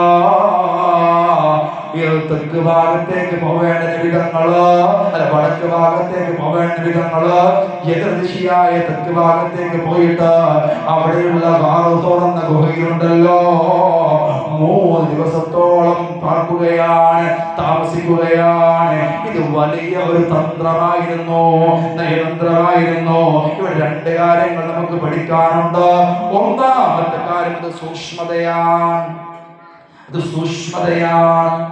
3 ദിവസം നബി സല്ലല്ലാഹു അലൈഹി വസല്ലം തങ്ങളും സിദ്ദീഖുൽ റളിയല്ലാഹു അൻഹു ഗുഹയിലിരുന്നു. ഈ സമയം കൊണ്ട് ശത്രുക്കളുടെ അന്വേഷണം നിലച്ചു. അവർ നിരാശരായി അന്വേഷണം നിർത്തിവെച്ചു. ഇതിനു വേണ്ടി തന്നെയാണ് നബി സല്ലല്ലാഹു അലൈഹി വസല്ലം തങ്ങൾ ഓർമ്മയിൽ 3 ദിവസം താമസിച്ച് ആദ്യം സൂക്ഷ്മതയാണ് വേണ്ടത്, പിന്നെയാണ് തവക്കുൽ വേണ്ടത്. 2 കാര്യമാണ് അഭിപ്രായ മുൻവിധങ്ങള് ഈ ഒരു ഹിജ്റ സന്ദേശമായി നമുക്ക് നൽകുന്നത്. സൂക്ഷ്മത, പിന്നെ തവക്കുൽ. അല്ലാതെ സൂക്ഷ്മത ഇല്ലാതെ വെറും തവക്കുൽ കൊണ്ട് കാര്യമില്ല. എന്തായാലും പടച്ചോ വിചാരിച്ച സമയം വന്ന് നമ്മളൊക്കെ മരിക്കും, ഒരു സംശയമൊന്നുമില്ല. പിന്നെ എന്തിനാ ഡോക്ടർ നമ്മളോട് മധുരം കഴിക്കണ്ട എന്ന് പറഞ്ഞു? നമ്മൾ മധുരം കഴിക്കും. നമ്മുടെ ന്യായം എന്താ? എന്തായാലും മരിക്കുന്ന സമയം മരിക്കും. റോഡിലൂടെ നമ്മൾ പോകുമ്പോൾ നമുക്കറിയാം അല്ലാഹു നമ്മുടെ ജീവിതത്തിന് ഒരു സമയം നിശ്ചയിച്ചിട്ടുണ്ട്. സമയമായാലേ നമുക്ക് അപകടങ്ങൾ സംഭവിക്കൂ, സമയമായാലേ നമ്മൾ മരിക്കൂ എന്ന് വിചാരിച്ച് ബിൽഡിങ്ങിന്റെ മേലെ കയറിയിട്ട് താഴത്തേക്ക് ചാടാൻ പറ്റുമോ? ആദ്യം വേണ്ടത് സൂക്ഷ്മതയാണ്, പിന്നെയാണ് തവക്കുൽ. ആദരവായ റസൂലുള്ളാഹി സ്വല്ലല്ലാഹു അലൈഹി വസല്ലമ തങ്ങൾ അബൂബക്കർ സിദ്ദീഖ് റളിയല്ലാഹു അൻഹുവോട് പറഞ്ഞില്ലേ, മക്ക മുശ്രിക്കീങ്ങളതാ ഗുഹയുടെ പരിസരത്തെത്തിയപ്പോ അവര് കാണുന്നത് എന്താ? ചിരന്തികൾ കിട്ടിയത് കാണുകയാണ്. അപ്പോൾ മനസ്സിലായി മാറാല കിടക്കുന്നുണ്ട്, അവിടെ മനുഷ്യരില്ലെന്ന് അവർ ഉറപ്പിച്ചു. പ്രാവ് മുട്ടയിട്ടത് കണ്ടപ്പോ പ്രാവ് മുട്ടയിടത്തെടുത്ത് മനുഷ്യന്മാരുണ്ടാവില്ല എന്ന് ചിന്തിച്ചു. അവരെന്ന് മറങ്ങി പോവുകയാണ്. ഗുഹാമുഖത്തെത്തി നിൽക്കുമ്പോഴും ഉള്ളില്ലതാ അബൂബക്കർ സിദ്ദീഖ് റളിയല്ലാഹു അൻഹു ഉള്ളിൽ വല്ലാത്ത പടപടപ്പാണ്. നബിതങ്ങളെ, ശത്രുക്കൾ നമ്മുടെ അടുത്തെത്തിയല്ലോ, നമ്മെ ഇപ്പൊ പിടിക്കുമല്ലോ, നമ്മെ ഇപ്പൊ വധിക്കുമല്ലോ എന്ന ചിന്ത അബൂബക്കർ സിദ്ദീഖ് റളിയല്ലാഹു അൻഹു വന്നപ്പോ പരിശുദ്ധ ഖുർആൻ തൗബയിലെ 40-ാമത്തെ ആയത്ത് ഇദ് യഖൂലു ലിസ്വാഹിബിഹി ലാ തഹസൻ ഇന്നല്ലാഹ മഅനാ. താങ്കൾ പറയുക ഈ സ്വാമി തങ്ങളെ കൂട്ടുകാരനോട് കൂടെയുള്ളവരോട് എന്താ പറയേണ്ടത്? ലാ തഹസൻ, നിരാശ വേണ്ട. ഒരു പ്രയാസം വരുമ്പോ, ഒരു ബുദ്ധിമുട്ട് വരുമ്പോ എല്ലാം തകർന്നെന്ന ചിന്ത വേണ്ട. ഇന്നല്ലാഹ മഅനാ, നമ്മുടെ കൂടെ അല്ലാഹുണ്ട്. അല്ലാഹുവിന്റെ തണലിലാണ് നമ്മളുള്ളത്, അല്ലാഹുവിന്റെ തീരുമാന പ്രകാരമാണ് നമ്മളുള്ളത്. അതുകൊണ്ട് അബൂബക്കറേ, നീ നിരാശപ്പെടല്ല. അല്ലാഹു ഇറക്കി കൊടുക്കുകയാണ് സകീനതുഹു അലൈഹി, അവർക്കതാ അവരുടെ ഹൃദയത്തിലേക്ക് സമാധാനം നൽകുകയാണ്. വഅയ്യദഹു ബിജുനൂദി ലം തറൂഹാ, കാണാൻ കഴിയാത്ത അത്രയും വലിയ മലായികത്തിന്റെ ഒരു വ്യൂഹം തന്നെ നബി സല്ലല്ലാഹു അലൈഹി വസല്ലമ തങ്ങൾക്ക് അബൂബക്കർ സിദ്ദീഖ് റളിയല്ലാഹു അൻഹുവിനെ രക്ഷയായിട്ട് അവിടെ തടിച്ചുകൂടി എന്ന പരിശുദ്ധ ഖുർആൻ. അല്ലാഹുവിന്റെ ഹബീബ് സല്ലല്ലാഹു അലൈഹി വസല്ലമ തങ്ങൾ നമ്മെ പഠിപ്പിക്കുന്ന വലിയ സന്ദേശമാണത്. എന്താ അവിടുന്ന് പറഞ്ഞത്? സൂക്ഷ്മത തവക്കുലിനെതിരല്ല. അല്ലാഹുവിൽ ബലമേൽപ്പിക്കണം, സൂക്ഷിക്കുകയും വേണം എന്നതാണ് ഈ ചരിത്രത്തിന്റെ പാഠം. നാം ചെയ്യേണ്ടത് ചെയ്തുകൊണ്ട് റബ്ബിനെ തവക്കുലാക്കണം. നമ്മളൊന്നും ചെയ്യാതെ റബ്ബിനെ തവക്കുലാക്കിയിട്ട് കാര്യമില്ല. അപ്പൊ നമ്മളെ കുട്ടികൾ പരീക്ഷ നടന്നുകൊണ്ടിരിക്കുന്ന സമയമാണ്. ഇന്ന് ഖുർആൻ പരീക്ഷ കഴിഞ്ഞു. ഈ നാളെ വെള്ളിയാഴ്ച ശനിയാഴ്ച മുതൽ എഴുത്ത് പരീക്ഷ ആരംഭിക്കുകയാണ്. ഒന്നും പഠിക്കാതെ കുറെ സൂറത്ത് ഇങ്ങനെ ഓതിക്കൊണ്ട് പരീക്ഷയ്ക്ക് മാർക്ക് ഉണ്ടാകൂല. നന്നായിട്ട് പഠിക്കുക. പഠിച്ചിട്ടോ നല്ല മാർക്ക് കിട്ടാൻ വേണ്ടി, പഠിച്ചത് ഓർമ്മയിൽ കിട്ടാൻ വേണ്ടി റബ്ബിനോട് നന്നായി ദുആ ചെയ്യുകയും ചെയ്യാം, റബ്ബിനെ തവക്കുലാക്കുകയും ചെയ്യാം. അതുപോലെ തന്നെ ജോലിക്കൊന്നും പോവാതെ രാവിലെ കൂട്ടിൽ നിന്ന് പറന്നു പോകുന്ന പറവുകൾക്ക് അന്നം നൽകുന്ന നാഥൻ എനിക്കും അന്നം നൽകുമെന്ന വിശ്വാസത്തിൽ ഇങ്ങനെ ജീവിക്കുക. ഒരു ജോലിക്കും പോണില്ല, ഒന്നിന് പോകണില്ല, അത് പറ്റൂല. അത് തവക്കുലിനെതിരാണ്. തവക്കുൽ വേണം. തവക്കുൽ എന്ന് പറയുന്നത് ആ തവക്കുൽ സൂക്ഷ്മത തവക്കുലിനെതിരല്ല. നമ്മൾ ചെയ്യേണ്ടത് ചെയ്തിട്ട് എന്നിട്ട് റബ്ബിനോട് തവക്കുലാക്കണം. നമ്മളൊരു പഴമൊഴി ഉണ്ടല്ലോ, നാം പാതി ദൈവം പാതി എന്നുള്ളത്. നിന്റെ പാതി കിടക്കേണ്ട പടച്ചവനെ കിട്ടിയതിനെ മതിയെന്നോ എന്നുള്ള ചിന്ത ശരിയല്ല. അത് തന്നെയാണ് ഹിജ്റയിൽ നിന്ന് നമുക്ക് ലഭ്യമാകുന്ന മറ്റൊരു ഗുണപാഠം എന്ന് പറയുന്നത്. നോക്കൂ, നമുക്കറിയാം റബ്ബ് തീരുമാനിക്കുന്നത് പോലെയേ വരൂ, അതുകൊണ്ട് സൂക്ഷിക്കേണ്ട കാര്യമില്ല എന്ന നമ്മുടെ നിലപാട് ശരിയില്ല എന്നതാണ് സൗർഭി നമ്മുടെ പഠനം. ഭക്ഷണം ക്രമീകരിക്കണം, അമിത ഭക്ഷണം ഒഴിവാക്കണമെന്ന് ഡോക്ടർ പറഞ്ഞു. പക്ഷേ ആ ഡോക്ടർ പറഞ്ഞത് കേൾക്കാതെ വീണ്ടും നമ്മൾ അമിതമായ ഭക്ഷണം കഴിച്ചാൽ അത് നമ്മുടെ ശരീരത്തിന് ദോഷമാണ്. അതുപോലെ കൊഴുപ്പുള്ള ഭക്ഷണം ഒഴിവാക്കണമെന്ന് പറഞ്ഞു, നമ്മൾ ഒഴിവാക്കുന്നില്ല. നമുക്കൊരു പിഴവ് സംഭവിക്കുമ്പോ ആ പിഴവിൽ ചെന്ന് ചാടാതിരിക്കാൻ വേണ്ടിയിട്ടാണ് നമ്മളെ അത് ഉണർത്തി തരുന്നത്. നമുക്കറിയാം, നമ്മൾ റോഡിലൂടെ പോകുമ്പോ നമ്മളോട് ഒരാൾ പറയുകയാണ്, മനുഷ്യ, ഈ റോഡിലൂടെ പോയാൽ അവിടെ ഒരുപാട് കുണ്ടും കുഴിയുമുണ്ട്, നീ സൂക്ഷിച്ചു പോകണം കേട്ടോ എന്ന് നമ്മളോട് പറയുന്നത്. അവിടെ അപകടമുണ്ട്, ആ വഴിക്ക് പോകണ്ട, നിനക്ക് കഴിയുമെങ്കിൽ മറ്റൊരു വഴിയിലൂടെ പോയിക്കോ. അതല്ലെങ്കിൽ ആ വഴിയിലൂടെയാണ് നീ പോകുന്നതെങ്കിൽ നീ നല്ല സൂക്ഷ്മതയോടുകൂടി പോകണം എന്ന് നമ്മളെ ബോധ്യപ്പെടുത്താനാണല്ലോ. അതുകൊണ്ട് എന്റെ പ്രിയപ്പെട്ട മുഅ്മിനേ, അല്ലാഹു വിധിക്കുന്നത് പോലെ വരുമെന്ന് പറഞ്ഞുകൊണ്ട് തോന്നിവാസിയായി നീ നടക്കരുത് കേട്ടോ. അല്ലാഹു നമ്മളോട് പറഞ്ഞത് സൂക്ഷിക്കേണ്ട പ്രകാരം സൂക്ഷിക്കണേ.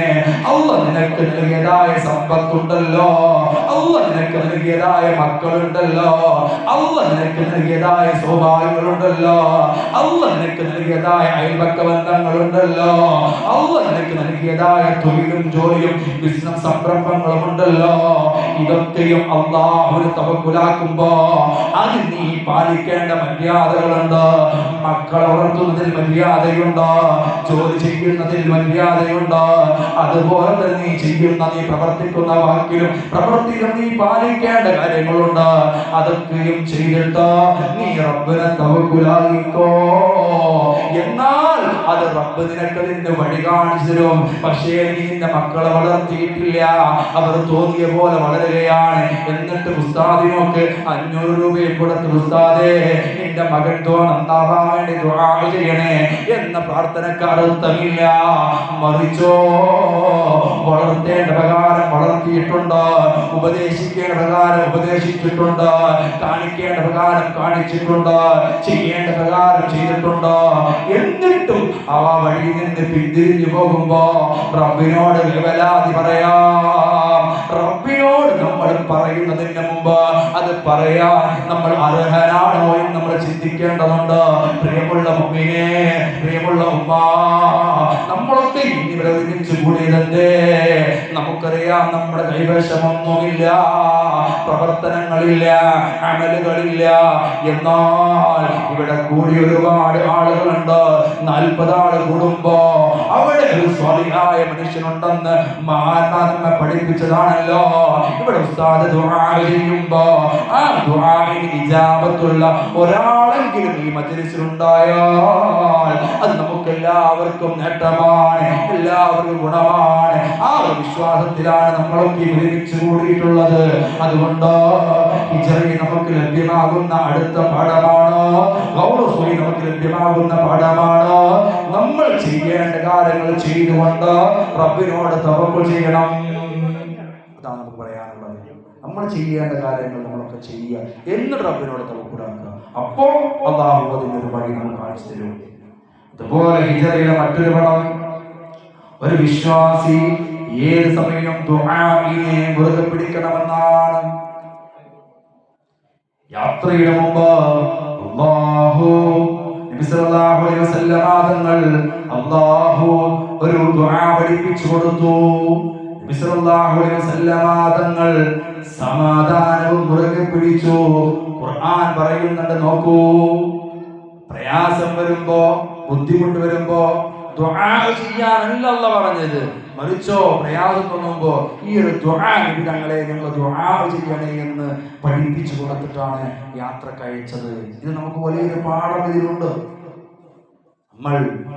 നമ്മളുടെ മക്കളെ, അല്ലെങ്കിൽ നമ്മളുടെ മറ്റുള്ള ആളുകളെ, സുഹൃത്തുക്കളെ, ബന്ധങ്ങളെ, ഇവരെ ഒക്കെയും നമ്മൾ ഉപദേശം കൊടുക്കുമ്പോ, നിർദ്ദേശം കൊടുക്കുമ്പോ ആ ഒരു പ്രതിസന്ധി വന്നാൽ അതിനെ എങ്ങനെ തരണം ചെയ്യണമെന്നുള്ളതായ രൂപം കൂടി നമ്മൾ പറഞ്ഞു കൊടുക്കണമെന്നാണ് പരിശുദ്ധ ഖുർആൻ പഠിപ്പിക്കുന്നു. സൂറത്തുൽ ഇസ്രായിലെ 80-ാമത്തെ ആയത്താണ്. وقل رب أدخلني مدخل صدق وأخرجني مخرج صدق واجعل لي من لدنك سلطانا نصيرا وقل നബിയെ താങ്കൾ പറയുക, ദുആ ചെയ്യുക, ദുആ ചെയ്യുക, റബ്ബി അദ്ഖിൽനി, റബ്ബേ നീ എന്നെ പ്രവേശിപ്പിക്കണമേ, മുദ്ഖല സുദ്ഖിൻ, സന്തോഷമായ രീതിയിൽ മദീന മുനവ്വറയിലേക്ക് നീ ഞങ്ങളെ എത്തിക്കണമേ, വഅഖ്രിജ്നി, എന്നെ നീ യാത്രയാക്കണമേ, മുഖ്രിജ്ദിൻ, വളരെ സന്തോഷമായ നിലക്ക് മക്കയിൽ നിന്ന് യാത്രയാക്കണമല്ലോ,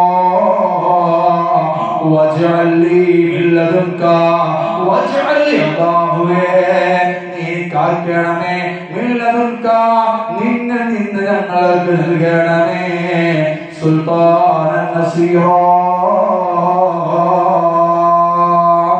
വലിയ സഹായം, സുൽത്താനൻ നസീറ, വലിയ സഹായം ഞങ്ങൾക്ക് നൽകുകയും ചെയ്യണമേ എന്ന പ്രാർത്ഥന പഠിപ്പിച്ചു കൊടുക്കുകയാണ്. നമ്മുടെ ജീവിതത്തിന്റെ രക്ഷാകവചമാണ് ദുആ എന്നുള്ളത്. ശത്രുവിനോട് ഏറ്റുമുട്ടുന്നവന്റെ ആയുധം പോലെയാണ് ദുആ എന്നുള്ളത്. മഹാനായ അലി ഇബ്നു അബീ ത്വാലിബ് റളിയല്ലാഹു അൻഹു അവിടെ നിന്ന് പഠിപ്പിക്കുന്നത് കാണാം. ഖാല റസൂലുള്ളാഹി സ്വല്ലല്ലാഹു അലൈഹി വസല്ലം, തങ്ങൾ പഠിപ്പിക്കുന്നു, അദ്ദുആഉ സിലാഹുൽ മുഅ്മിൻ, പ്രാർത്ഥന എന്നുള്ളത് പരിചയാണ്, മുഅ്മിനിന്റെ പരിചയാണ്, വഇമാദുദ്ദീൻ, ദീനിന്റെ തൂണാണ്, വനൂറുസ് സമാവാതി വൽ അർദ്, ആകാശഭൂമിയുടെ പ്രകാശമാണ്. പ്രാർത്ഥന, ദുആ എന്ന് പറയുന്നത് യഥാർത്ഥത്തിൽ ഹിജ്റ ഒരു പ്രതീക്ഷയാണ്. ഏത് ത്യാഗത്തിന്റെ ശേഷവും ഒരു പുതിയ വഴി തുറന്നു കിട്ടുമെന്ന പ്രതീക്ഷയാണ്. കാരണം എന്താ, മക്കയിൽ ക്രൂരമർദ്ദനങ്ങളാണ് ലഭിച്ചതെങ്കിൽ മദീനയിൽ വലിയ സ്വീകാര്യമാണ് കിട്ടിയത്, വലിയ സന്തോഷമാണ് കിട്ടിയത്. അഥവാ മക്കയുടെ ശേഷം ഒരു മദീന ഉണ്ടാകുമെന്നർത്ഥം. ഇന്ന് ആഗോള മുസ്ലിമീങ്ങൾ നേരിടുന്ന പ്രതിസന്ധിയുടെ പുറകിൽ ഒരു പുതിയ പ്രഭാത പ്രവികൊള്ളും. ഇമാം മഹദിയുടെ വരവോടെ, ഈസാ നബി അലൈഹിസ്സലാമിലൂടെ അത് ലോകം കാണും. പള്ളികൾ തകർക്കുന്ന കാഴ്ച നമ്മൾ ദിനംപ്രതി കാണുകയാണ്. എന്നാൽ പ്രിയമുള്ള മുഅ്മിനീങ്ങളെ, പള്ളികൾ തകർക്കുകയും മുസ്ലിമുകളെ കത്തുകയും ചെയ്യുന്ന ക്രൂരത കാണുമ്പോ നമ്മൾ ഒരിക്കലും നിരാശരാവേണ്ട. ഈ അടുത്ത മധ്യപ്രദേശ് ഒരു സ്ഥലത്ത് വെച്ചുകൊണ്ട് പള്ളിയെ തകർക്കപ്പെട്ടതും ഖുർആനെ പച്ചക്ക് കീറി ചീന്തിക്കൊണ്ട് കത്തിക്കൊണ്ടതൊക്കെയും നമ്മളൊക്കെയും സോഷ്യൽ മീഡിയയിൽ കണ്ടവരല്ലേ. ഇതൊക്കെ കാണുമ്പോ ഒരു മുസ്ലിമിന്റെ ഹൃദയം പിടക്കില്ലേ. അവർക്ക് നിയമം അനുകൂലമാണ്, അവരെ ആരും ചെയ്യില്ല, അവരെ ആരും ദ്രോഹിക്കില്ല, അവരെ ആരും ഒന്നും ചെയ്യില്ല. കഴിയില്ല എന്നുള്ളതായ ഒരു അഹങ്കാരത്തിന്റെ പേരിലല്ലേ മറ്റുള്ള മതങ്ങളെ ആദരിക്കാൻ നമ്മൾ ഇസ്ലാം പഠിപ്പിച്ചപ്പോ ആ എല്ലാ മതവും പരസ്പരം അങ്ങോട്ടും ഇങ്ങോട്ടും മതമായിട്ട് പഠിപ്പിക്കുന്നുണ്ട്. എന്നാൽ ചില വർഗീയവാദികൾ ഇത്ര പ്രവർത്തനം ചെയ്യുമ്പോ നമ്മൾ ആരും നിരാശരാകേണ്ട. പള്ളിയോടും ഖുർആനോടുമുള്ള അനാഥകൾ നിസാരത്തിൽ അവഗണിക്കുകയില്ല. കൊടിയ ശിക്ഷ അവരെ പിടിവീടും എന്നുള്ള സംശയമില്ല. മക്ക കൊണ്ട് കാര്യങ്ങൾ അവസാനിക്കുകയില്ല. മക്കൾ ശേഷം ഒരു മദീന വരാനുണ്ട്. അതിന്റെ അടയാളങ്ങൾ ഈ അടുത്തും അല്ലാഹു കാണിച്ചു തന്നിട്ടുണ്ട്. നാം ക്ഷമയോടെ ദീനിന്റെ മാർഗത്തിൽ ഉറച്ചു നിൽക്കുകയാണ് വേണ്ടത്. പരിശുദ്ധ ഖുർആൻ നമ്മെ പഠിപ്പിച്ചില്ലേ, വലാ തൈറസൂ മിൻ റൗഹില്ലാഹ്, വലാ തൈറസൂ, നിങ്ങൾ നിരാശരാവേണ്ട. മിൻ റൗഹില്ലാഹ്, അല്ലാഹുവിന്റെ കാരുണ്യം നിങ്ങൾ നിരാശരാവരുത്. ലാ തൈറസൂ മിൻ റൗഹില്ലാഹ് ഇല്ലാ ഖൗമുൽ കാഫിരീൻ. ഖൗമുൽ കാഫിരീൻ എന്ന് പറയുമ്പോ മനസ്സ് നന്മയില്ലാത്തതിനാലാണ് നിരാശ വരിക. ഇന്നഹു, തീർച്ചയായും, ലാ യബ്അസു, നിരാശരാവുക എന്നുള്ള അല്ലാഹുവിന്റെ കാരുണ്യത്തിൽ നിരാശരാവുക എന്നുള്ളത് ലിൽ ഖൗമുൽ കാഫിരീൻ, കാഫിരീൻ വിഭാഗത്തിൽപ്പെട്ടതാണ്. നന്ദി കെട്ടവരുടെ വിഭാഗത്തിൽപ്പെട്ടവരാണ്. മനസ്സിന് ഗുണമില്ലാത്തവന്റെ വിഭാഗത്തിൽപ്പെട്ടതാണ്. അല്ലാഹു കരുണ ചെയ്യുമെന്നുള്ളതിന് നിരാശ കൂടുക എന്നുള്ളത്. പ്രയാസം വരുമ്പോ, പ്രതിസന്ധി വരുമ്പോ നിരാശരാവേണ്ട എന്നാണ് പരിശുദ്ധ ഖുർആൻ നമ്മെ പഠിപ്പിക്കുന്നത്. ഏത് പ്രതിസന്ധിയും ദീൻ കൈവിടരുതോ. ദീൻ കൈവിട്ടുകൊണ്ട് ദീൻ കൊണ്ട് ജയിക്കുന്നത് നമ്മുടെ ശക്തിയോ സമ്പത്തോ മാത്രം മതിയാവില്ല. ദീനാണ് റബ്ബിന്റെ സഹായത്തിന്റെ മാനദണ്ഡം എന്ന് നമ്മുടെ മക്കളെ പഠിപ്പിക്കണം, നമ്മുടെ സമൂഹത്തെ പഠിപ്പിക്കണം. ദീൻ വിട്ടിട്ട് മറ്റൊന്നും നേടിയിട്ട് നമുക്കതുകൊണ്ട് ഫലമില്ല. നമുക്കറിയാം, നമ്മുടെ നാട്ടിൽ പള്ളിയുണ്ട്, മദ്രസയുണ്ട്, ദീനി പ്രബോധകരുണ്ട്. ഇതൊക്കെ ഉണ്ടായിട്ട് നമ്മുടെ സമൂഹം വഴിപിഴച്ച് പോകുന്നുണ്ടെങ്കിൽ, പ്രിയമുള്ളവരെ, നമ്മുടെ ഹൃദയത്തിൽ ദീനില്ല എന്നുള്ളതാണ്. അല്ലാഹുവിന്റെ ഹബീബായ റസൂലുള്ളാഹി സ്വല്ലല്ലാഹു അലൈഹി വസല്ലമ തങ്ങൾ നമുക്ക് ഹിജ്റയിൽ നമുക്ക് നൽകിയ 4 പാഠങ്ങളുണ്ടല്ലോ. ഈ 4 പാഠങ്ങൾ നമ്മൾ പാലിക്കാൻ സന്നദ്ധരാവണം. ഒന്നാമത്തെ കാര്യം, എന്തിനും പ്ലാനിങ് വേണം. പ്ലാനിങ്ങോട് കൊണ്ട് എന്തും നേടിയെടുക്കാൻ സാധ്യമാവുകയുള്ളൂ. രണ്ടാമതോ, രഹസ്യമാക്കണം. ഇല്ലെങ്കിൽ അസൂയാളുകൾ അറിഞ്ഞു കഴിഞ്ഞാൽ നമ്മുടെ ആ സംരംഭം മതപരമായ കാര്യമാവട്ടെ, ജീവിതപരമായ കാര്യമാവട്ടെ, രഹസ്യ സ്വഭാവമില്ലെങ്കിൽ അത് തകർക്കാൻ നമ്മുടെ ശത്രുക്കൾ മുതൽ കൂട്ടായിരിക്കും. മൂന്നാമത്തെ കാര്യമോ, നബിതങ്ങൾ പാലിച്ച സൂക്ഷ്മതയുണ്ടല്ലോ, ആ സൂക്ഷ്മതയും തവക്കുലും നമ്മുടെ ജീവിതത്തിൽ ഉണ്ടാവണം. നാലാമത്തെ കാര്യമോ, ഒന്നിലും നിരാശ വേണ്ട. എല്ലാ റബ്ബിനോട് ദുആ ചെയ്യുക. ദുആ എന്നുള്ളത് പരിചയമാണ്. അത് മുന്നോട്ട് ലഭിക്കാൻ നമ്മൾ സന്നദ്ധരാവുക. ഈ 4 കാര്യമാണ് ഹബീബായ റസൂലുള്ളാഹി സ്വല്ലല്ലാഹു അലൈഹി വസല്ലമ തങ്ങളുടെ ഹിജ്റയിൽ നമുക്ക് പഠിക്കാനുള്ളത്. എല്ലാത്തിനും പ്ലാനിങ്ങോട് കൂടി ആയിരിക്കണം. മക്കളെ വളർത്തുന്നതിന് പ്ലാനിങ് വേണം. ഒരു ജോലിക്ക് നമ്മൾ സന്നദ്ധരാകുമ്പോൾ അതിന് പ്ലാനിങ് വേണം. ഒരു കച്ചവടം തുടങ്ങുമ്പോൾ അതിന് പ്ലാനിങ് വേണം. ഒരു വാഹനം നമ്മൾ എടുക്കാൻ ഉദ്ദേശിക്കുന്നുണ്ടെങ്കിൽ അത് പ്ലാനിങ് വേണം. എന്തിനാണ് ആ വാഹനം? ആ വാഹനം കൊണ്ട് നമുക്കുള്ള നേട്ടങ്ങൾ എന്തൊക്കെയാണ്? അതിന് സാമ്പത്തിക നമ്മൾ എങ്ങനെ കാണും? നമ്മുടെ വരുമാനം വെച്ചുകൊണ്ട് ആ വാഹനത്തെ പരിചരിക്കാൻ നമുക്ക് കഴിയുമോ? അതിന് ഇപ്പോഴുള്ളതായ ഈ സംവിധാനത്തിൽ നിന്ന് എങ്ങനെ മുന്നോട്ട് കൊണ്ടുപോകാൻ കഴിയണം എന്നിങ്ങനെ തുടങ്ങിയതായ വ്യക്തമായ സ്പഷ്ടമായ പ്ലാനിങ്ങോട് കൂടിയായ നമ്മുടെ ജീവിതം. അങ്ങനെ പ്ലാനിങ് നമുക്കുണ്ടായി കഴിഞ്ഞാൽ ഇസ്ലാമികപരമായിട്ട് ദീനീപരമായിട്ട് നമുക്ക് മുന്നോട്ട് ഗമിക്കാൻ സഹായകമായി. നമ്മുടെ ജീവിതത്തിൽ ഒരു ദിവസം ഉണർന്നത് മുതൽ ഉണരുന്നത് വരെ എന്തെല്ലാം കാര്യങ്ങൾ ചെയ്യേണ്ടതുണ്ട്, എന്തെല്ലാം കാര്യങ്ങൾ അതിൽ നിന്ന് ചെയ്യണം, ഇന്ന് ചെയ്യേണ്ട കാര്യങ്ങൾ എന്തൊക്കെ, എന്നും ചെയ്യേണ്ട കാര്യങ്ങൾ എന്തൊക്കെ എന്ന് നമ്മളൊന്ന് പ്ലാൻ ചെയ്ത് ഷെഡ്യൂൾ ചെയ്ത് വെച്ചാൽ എല്ലാത്തിനും സമയം നമുക്ക് കിട്ടും. ജോലിക്ക് പോവാൻ സമയം കിട്ടും, പള്ളിയിൽ പോവാൻ സമയം കിട്ടും, പാവങ്ങളെ സഹായിക്കാൻ സമയം കിട്ടും, അയൽപക്ക ബന്ധങ്ങളിൽ പരസ്പരം ബന്ധങ്ങൾ പുലർത്തുന്നതിന് വേണ്ടി വൈകുന്നേരങ്ങളിൽ കുശലങ്ങൾ പറയാൻ സമയം കിട്ടും. മക്കളെ സംബന്ധിച്ച് പഠിക്കുന്ന മക്കളാണെങ്കിൽ പഠിക്കാനും കളിക്കാനും ഇബാദത്ത് എടുക്കുവാനും സമയം കിട്ടും. എന്തിനും നമ്മുടെ ഷെഡ്യൂൾ അത് കൃത്യമായിരിക്കണം. ഒരു പ്ലാനിംഗ് ഉണ്ടാക്കിയാൽ ആ പ്ലാനിങ്ങിലൂടെ മുന്നോട്ട് കൊണ്ടുപോകാൻ നമുക്ക് സാധ്യമാവണം. എന്താണ് നമുക്ക് ഇതിന് സാധ്യമാകും? അതുപോലെ തന്നെയാണ് എന്തും ഏത് ആളോടും തുറന്നു പറയുന്ന സവിശേഷ ബുദ്ധങ്ങളിൽ ഉണ്ടാവരുത്. പറയേണ്ടവരോട് പറയേണ്ട സമയത്ത് പറയുക. ഇങ്ങനെ സൂക്ഷിക്കേണ്ട പ്രകാരം സൂക്ഷിക്കുക. അല്ലാഹുവിനോട് നിരന്തരമായി ദുആ ചെയ്യുക. എന്നാൽ നമ്മുടെ ജീവിതത്തിൽ നമുക്ക് ഒരുപാട് ഉയർച്ചകൾ ഉണ്ടാക്കി തീർക്കാൻ നമുക്ക് സാധ്യമാകും. പ്രത്യേകിച്ച് പള്ളിയുമായി ബന്ധപ്പെടുന്ന വിഷയത്തിൽ ഒരു അമാത കാണിക്കുന്ന ഒരു വിശേഷ ബുദ്ധി നമുക്ക് ഉണ്ടാവരുത്. പള്ളി നമുക്ക് കേവലം പ്രൗഢിക്ക് വേണ്ടിയിട്ടുള്ളതല്ല, നമുക്ക് ഇബാദത്തിന് വേണ്ടിയിട്ടുള്ളതാണ്. നമ്മുടെ ജീവിതത്തിൽ നമ്മൾ ഒരുപാട് മേഖലയിൽ നമ്മൾ എത്തിപ്പെടുന്നുണ്ട്. പല വ്യക്തിയെ നമ്മൾ കണ്ടിട്ടുണ്ട്, പല ജോലികൾ നമ്മൾ ചെയ്തിട്ടുണ്ട്. എന്നാൽ എങ്ങനെ ജീവിച്ചാലും എങ്ങനെ നാം സമയം നഷ്ടപ്പെടുത്തിയാലും പ്രിയമുള്ള മുഅ്മിനേ, നമ്മെ പിടികൂടുന്ന ഒരു സമയമുണ്ട്. എല്ലാത്തിനും ഹദ്ദുണ്ട്, ഹസ്റുണ്ട്, പരിധിയുണ്ട്. ആ പരിധി കഴിഞ്ഞാൽ ഈ ദുനിയാവിൽ നിന്ന് മടങ്ങേണ്ടവരാണ് നമ്മൾ. കുല്ലു നഫ്സിൻ ദായിഖത്തുൽ മൗത്ത്. എല്ലാ ശരീരവും മരണത്തെ രുചിക്കും. മരണമില്ലാത്തവരായി ആരുമില്ല. എല്ലാവരും മരിക്കും, മരിക്കാത്തവരായി ആരുമില്ല. അങ്ങനെ മരണമില്ലായിരുന്നുവെങ്കിൽ നമ്മുടെ നേതാവായ ഹബീബായ റസൂലുള്ളാഹി സല്ലല്ലാഹു അലൈഹി വസല്ലമ തങ്ങളെവിടെ? നമ്മുടെ ജീവിതത്തിൽ സ്നേഹിച്ച നമ്മുടെ മാതാപിതാക്കൾ പലരും ഇന്ന് ആരുടെ മണ്ണിലല്ലേ? അറിഞ്ഞും അറിയാതെ നമ്മൾ കണ്ടുമുട്ടിയവരിൽ പലരും ഇന്ന് ആരുടെ മണ്ണിലല്ലേ? പ്രിയമുള്ളവരെ, അല്ലാഹു സുബ്ഹാനഹു വ തആല നമുക്ക് കണക്കാക്കിയ ആയുസ്സുണ്ട്. ആ ആയുസ്സെത്തി കഴിഞ്ഞാൽ എല്ലാവരും ഈ ഭൂമി ലോകത്തേക്ക് നിന്ന് വിട പറയേണ്ടതുണ്ട്. ഈ ദുനിയാവുണ്ടല്ലോ, ദുനിയാവ് രണ്ട് രൂപത്തിൽ നമുക്ക് മനസ്സിലാക്കാം. ഒന്ന് അദ്ദുനിയാ ഹൽവത്തുൻ ഹദറാ,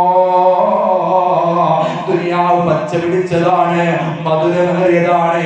ഇവിടെ നിന്ന് നോക്കുമ്പോ അവിടെ മനോഹരമായി തോന്നും. നമ്മൾ എൻജോയ്മെന്റ് ചെയ്യണമെങ്കിൽ നമുക്ക് എൻജോയ്മെന്റ് ചെയ്യാം, ആഹ്ലാദിക്കണമെങ്കിൽ ആഹ്ലാദിക്കാം, അതിമറന്നുല്ലസിക്കാം. ദീനിന്റെ അതിർവേപ്പുകൾ നോക്കേണ്ടതില്ല, തോന്നിയതുപോലെ നമുക്ക് ജീവിക്കാം. കാരണം എന്താ? അദ്ദുനിയാ ഹദറത്തുൽ ഹൽവയാണ്, ഹൽവയാണ് ദുനിയാവ്, മധുരമുള്ളതാണ്. ആ മധുരം നമുക്ക് നുകർന്നുകൊണ്ട് ജീവിക്കാൻ.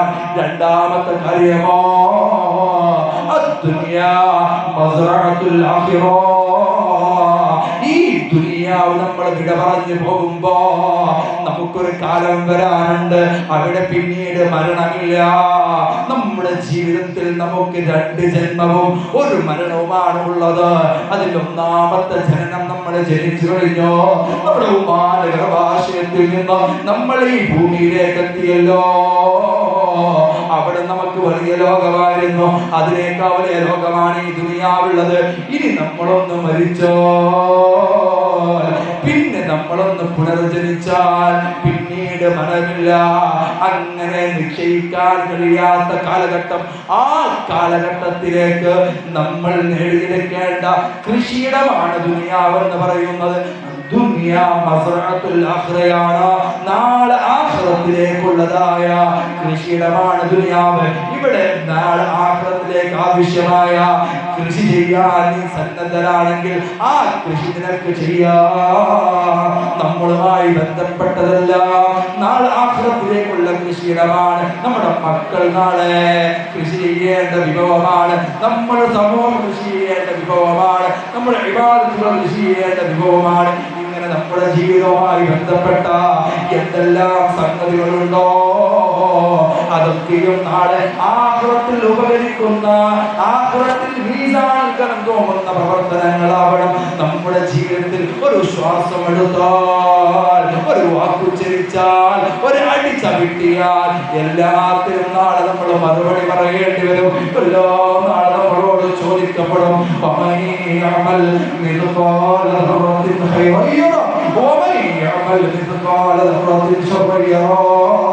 ഒരാളുടെ ജീവിതത്തിൽ ഒരു ചെറിയ ഉറുമ്പിന്റെ അത്ര എത്രത്തോളം ടെലസ്കോപ്പിൽ വെച്ചാൽ കാണുന്ന ഒരു പ്രാണിയുണ്ടല്ലോ, ഒരു അണുവുണ്ടല്ലോ, ആ അണുവിന്റെ അത്ര നന്മ ഒരാളുടെ ജീവിതത്തിൽ ഉണ്ടായാൽ അതവനക്ക് ഖൈറാണ്.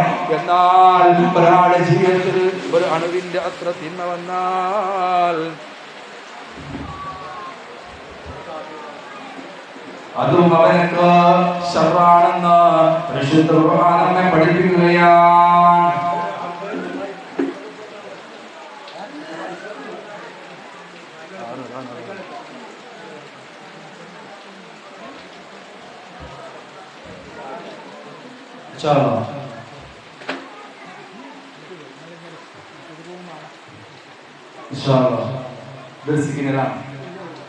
സിഗ്നലാണ് സാധാരണ വൃത്തികളിൽ. അപ്പോ ഓരോന്നും നമ്മുടെ ജീവിത ടേണിംഗ് പോയിന്റും തുടക്കത്തിൽ പറഞ്ഞില്ലേ, ഇതാണ് ഒന്നാമത്തെ ടേണിംഗ് പോയിന്റ്. സമതയം അധികരിച്ചിട്ടുണ്ട്, നിർത്തണം എന്നുള്ള സിഗ്നൽ അല്ലാഹു സുബ്ഹാനഹു വ തആല നമുക്ക് നൽകുകയാണ്. ഇൻഷാ അല്ലാഹ് നീട്ടി പരത്തി കൊണ്ട് പോകുന്നില്ല. പ്രിയമുള്ള മുഅ്മിനീങ്ങളെ, ഇൻഷാ അല്ലാഹ് നമുക്ക് ദുആ ചെയ്തുകൊണ്ട് പിരിഞ്ഞു പോകണം. ജമാഅത്തിൽ എല്ലാവരും പങ്കെടുക്കണം. നമ്മുടെ ജീവിതത്തിൽ നാം അനുഭവിക്കുന്ന ഓരോ സെക്കൻഡുകളും നാളെ ഖൈറാക്കി മാറ്റാൻ നമുക്ക് സന്നദ്ധരാവണം. ഖൈറിന്റെ കവാടങ്ങൾ നമ്മുടെ മുമ്പിൽ അല്ലാഹു തുറന്നു നൽകണമെന്നുണ്ടെങ്കിൽ നമ്മുടെ പ്രവർത്തനങ്ങളിൽ അല്ലാഹ് ഇഷ്ടപ്പെട്ട പ്രവർത്തനങ്ങൾ കാഴ്ചവെക്കാൻ നമ്മൾ സന്നദ്ധരാവണം. നമുക്ക് മക്കളെ പള്ളിയിൽ പറഞ്ഞയക്കണം, അതുപോലെ ജമാഅത്തിന്റെ പള്ളിയിൽ വരണം. ഇന്ന് ളുഹറിന് ഒരാളാണ് ജമാഅത്ത് ഉണ്ടായിരുന്നത്. പ്രിയമുള്ളവരെ മനസ്സിലാക്കണം, 180ഓളം ആളുകൾ ഈ മഹലിൽ ഉണ്ടായിട്ട് ഇന്ന് ളുഹർ ജമാഅത്തിൽ ഒരു വ്യക്തി മാത്രമാണ് ജമാഅത്തിൽ ഉണ്ടായിരുന്നത്. പിന്നെ ഞാനുമല്ലാക്കി. ഇതിന് മാറ്റങ്ങൾ നമുക്കുണ്ടാവണം. നമുക്ക് പല പ്രയാസങ്ങളുണ്ടാകും, പ്രതിസന്ധികളുണ്ടാകും. പലപ്പോഴും നമ്മൾ ജോലി തിരക്ക് മറ്റുമൊക്കെ ആയിട്ട് ബിസിയായിരിക്കും.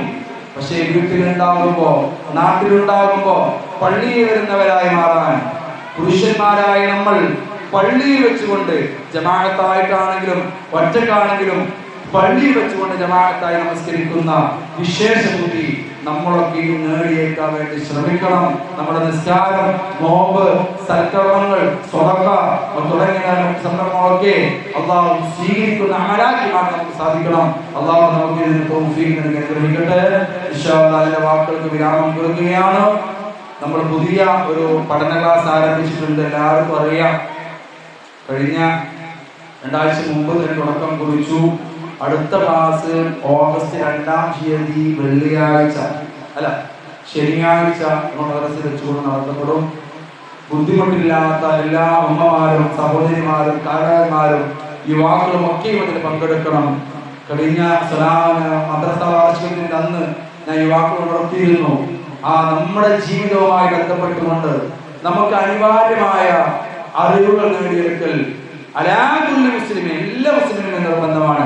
നിസ്കാരം, നോമ്പ്, വുളൂഅ്, അതുപോലെ നമ്മുടെ നിത്യ ജീവിതത്തിൽ നമ്മൾ പാലിക്കേണ്ടതായ കാര്യങ്ങളൊക്കെ വളരെയധികം ഉപകാരപ്രദമായ വഅലല്ല, പ്രഭാഷണമല്ല, ക്ലാസ്സാണ്, മതപഠന ക്ലാസ്സാണ്. പറയുന്നത് മുഴുവൻ നിങ്ങൾക്ക് മനസ്സിലാക്കുന്ന രൂപത്തിൽ ഇൻഷാ അല്ലാഹ് അടുത്ത ക്ലാസ് വിഷയം മുസ്ലിമിന്റെ ഒരു ദിവസം എന്നുള്ളതാണ്. രാവിലെ ഉണർന്നത് മുതൽ ഉറങ്ങുന്നത് വരെ എന്തൊക്കെ കാര്യങ്ങളാണ് ഒരു മുസ്ലിം ചെയ്യേണ്ട അദ്കാറുകൾ, ദിക്റുകൾ, അവന്റെ ഇബാദത്തുകൾ, ഇതൊക്കെ ചെറിയ രൂപത്തിൽ വിവരിക്കുന്ന ക്ലാസ്സുകളാണ്. എല്ലാവരും പങ്കെടുക്കുക. അതിൽ പങ്കെടുത്തുകൊണ്ട് പുണ്യം നേടുക, പാഠങ്ങൾ ഉൾക്കൊള്ളുക, നാളെ ആഖിറ വിജയത്തിന് വേണ്ടി മുതൽക്കൂട്ടാകുന്ന ഇൽമുകൾ നുകരാൻ എല്ലാവരും സന്നദ്ധരാവുക. മജ്ലിസുകളിൽ നിർവഹത്തും വേണ്ടി അതിൽ ജന്നയാണ്. ഇൽമു പഠിക്കുന്ന ഒരു മജ്ലിസ് അത് സ്വർഗ്ഗ പൂങ്കാവനമാണെന്ന് ഹബീബായ ത്വഹാ റസൂലുള്ളാഹി സ്വല്ലല്ലാഹു അലൈഹി വസല്ലം തങ്ങൾ പഠിപ്പിച്ചിട്ടുണ്ട്. അതുകൊണ്ട് എല്ലാവരും അത്തരം മജ്ലിസുകൾക്ക് നമുക്ക് നമ്മുടെ നേതൃത്വം വെച്ച് നൽകുമ്പോൾ അമാനിച്ച് നിൽക്കാതെ മറ്റുള്ള തിരക്കുകളൊക്കെ മാറ്റി വെച്ചുകൊണ്ട് ആ മജ്ലിസിൽ എത്തിപ്പെടാൻ വേണ്ടി എല്ലാവരും ശ്രമിക്കണമെന്ന് സാധ്യത ഉണർത്തിക്കൊണ്ട് ഞാൻ വാക്കുകൾക്ക് വിരാമിടുന്നു. അസ്സലാമു അലൈക്കും വറഹ്മത്തുള്ളാഹി വബറകാതുഹു.